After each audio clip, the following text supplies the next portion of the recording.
Welcome back to NewsMakers. We are with Duncan Webb, Ali Jones and Roger Sutton. Well, as Westfield Riccarton continues to morph, yet another mega mall is on the books for Christchurch and the hearing process is into the home straight. A decision is due in the next couple of months or so as to the Sticks Centre in Belfast. Now, if this gets the green light, and the hot money would suggest it will house 45,000 square metres in store space. It will house 1,100 underground car parks. We are talking a big boy on the block. Do we need it, Roger?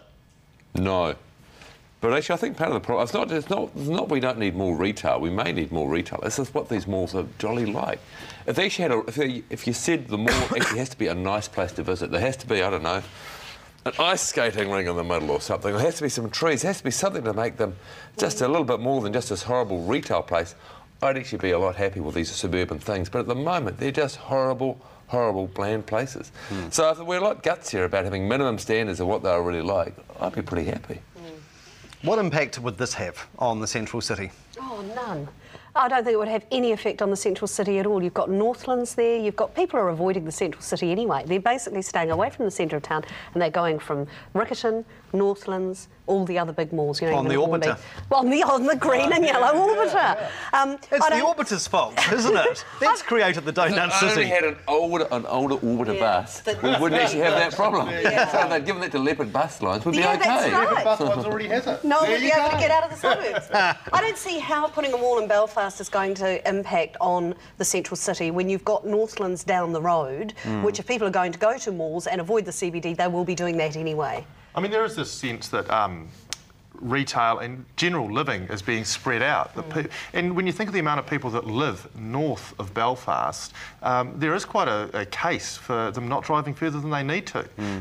I think the days of the central city being the hub of all important activity are well gone, and any kind of revitalisation plan has to recognise the central city is not a retail hub anymore. It never will be again. Really? Look, I think that's sad, though. I think that's really sad. Specialist shops. You'll come here for those special things, of fashion, fashion shops and things like that. Yeah, those kinds of things. But you're not going to come here for school uniforms or groceries or anything like that. You'll go also, and I think this is a reflection of how busy we are as well. I hate malls. I can't bear them, and I particularly hate going with a group of young teenage girls. But that's another story. I think people, though, because we are so busy, tend to go to the one place where we can get everything that we need. So, you know, you're right. You go and get your school uniform, you do your supermarket stuff, you go to Whitcoulls or whatever and get your stuff, and then you get out.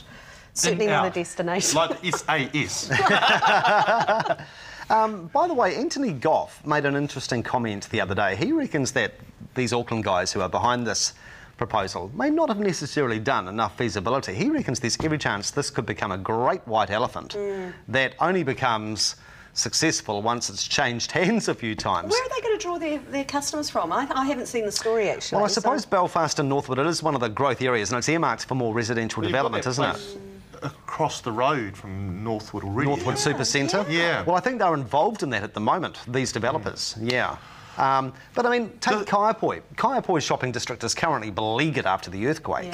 What chance has Kaiapoi got on getting back on its feet when they've got this monster down the road? How does something like this, or how is something like this able to be built under the current planning laws? Because I have a huge issue with the city plan and some of the planning issues in town. Yeah. And, you know... I mean, the plan is relatively generous. There's a lot of land that you can do a lot of things on. Right. And I think that's perhaps one of the problems, that people have an expectation that there's only very limited areas where you can do these things. In fact, that's not the case, and you only have to sort of look at the plan to see that there's a lot of scope. And that's what the central city retailers want, don't they? They want the screws to be tightened against these kind of developments via the city plan. Is that fair? Well, I would have, mate.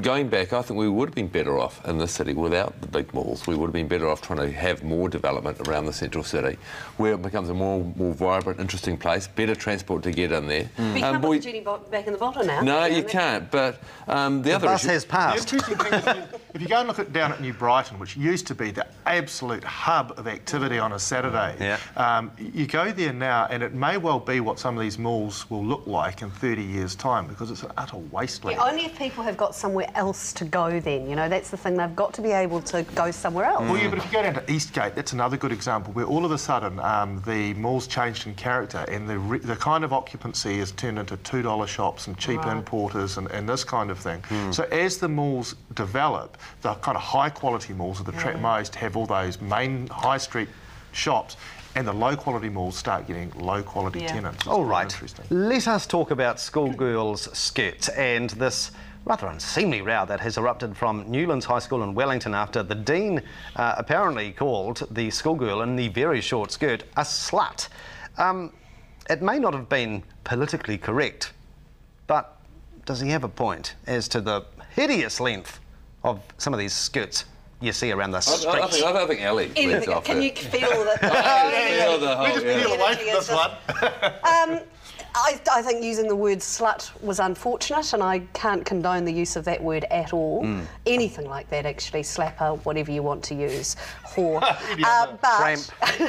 Strumpet. I think there's more to the story than we're hearing, and I think from reading between the lines, or when I have read about it, this girl has had ongoing problems with her uniform anyway, whatever that means.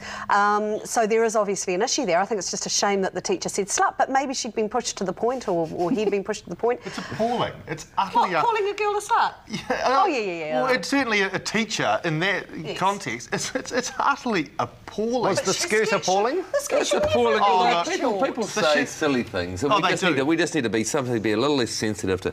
He says a silly thing, he apologises, and everybody moves on. Yeah, but the family obviously wants more, don't they? Some people want more. Some people want a decent scrap, and that's fine. But I think he apologises, you move on, and the skirt to me does actually look distractingly short for a lot of people. Distractingly short. Well, you know, see, in my business, because everyone just wears these long overalls, and if you don't wear them, it's become a safety issue. I find those quite comely. Comely? I'm going to start wearing a burqa. You've got half of that. I have got, yes. I should have. Very good. I think, look, they should have rules about the length of the skirt if it's an issue at the school, and if the girl is breaking the rules, then she needs to be sent home till she falls into line, basically. So how would you measure that? Is that from the knee up or the waist down? I was at school not that long ago. Christchurch Girls High. Christchurch Girls High in Cranmer Square. Yes. Do you know some of those walls fell down here? Anyway, not that. Do you know we're having a 30-year reunion? 30? 20-year... I'll work it out later. Anyway, we were not allowed to have our skirts so high above the knee or so low below the knee. 10 centimetres. I don't know, I can't remember. Is when you're kneeling, your skirt must touch the well, ground. that's not the case with her, obviously. No, perhaps So, end not. of discussion. Exactly. We'll take a break. Coming up, Hillary Clinton, and also should we be welcoming back Uncle Sam's ships to our shores, plus some plugs and pokes from our panel this week. We'll be back very shortly. I'm just going to test out.